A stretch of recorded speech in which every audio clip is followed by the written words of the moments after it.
challenging the norms and how we think, because that's what Jesus was for me. I was challenged and challenged and challenged. And part of the relationship that started to develop is this friendship almost.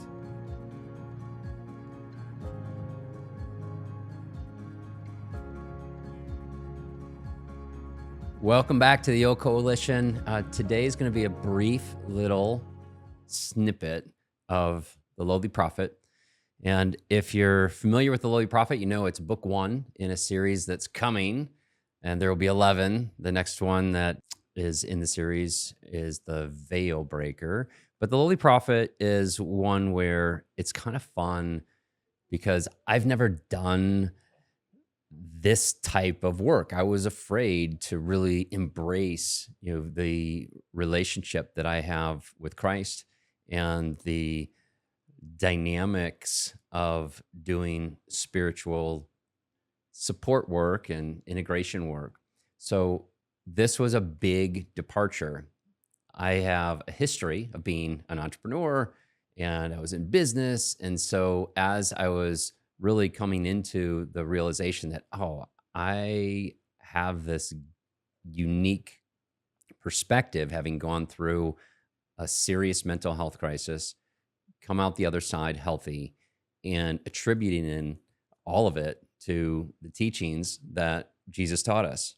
And so it required me to really face why I wanted to do my business coaching, which I still enjoy.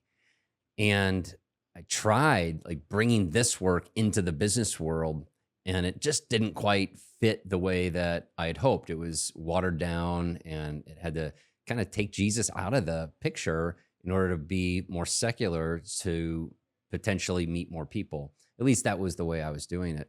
And God really shut down a lot of doors and said, no, do this work. So I'm going to read a little segment from this. It is right from the beginning of chapter 1. And so if you haven't heard this, if you have, maybe you've read part of this, but I'm going to read just a little bit, and then I'm going to share some context that you might be very interested in. So here we are, chapter 1, the crash. My nephew turned 7 years old the day Jesus physically arrived in my life. Though I had spoken to him constantly, this was the first time I actually saw him.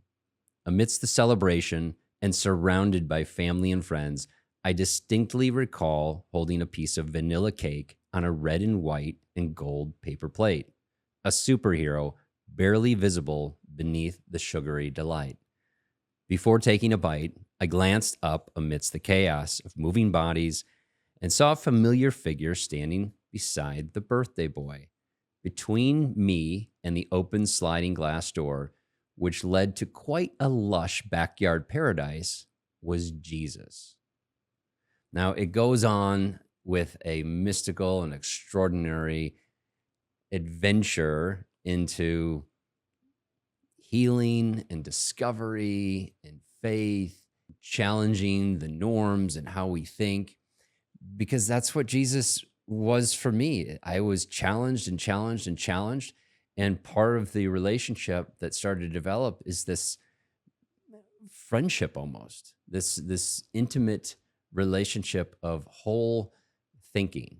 And so often I'll write or I'll go for a walk and I'll hang out and I'll have conversations. And there's a closeness to Jesus. And so everyone experiences Jesus, in their own specific way. But this is how it started happening for me. And the more I spoke with people, the more I realized, wait, Jesus shows up in our life. And in fact, there are several stories that I've heard where physically a person shows up in someone's life, and it appears anyway, based on their testimony, that it's Jesus. Now, I haven't had that specific experience happen for me in my life. However, as you read the story, there are many of the examples that are pulled into this fictional novel that allow for people to realize We don't know what a thing is or what it's for. There's so much more that is available and accessible in a deep relationship with Christ. So I invite you to pick up a copy if you don't have it already.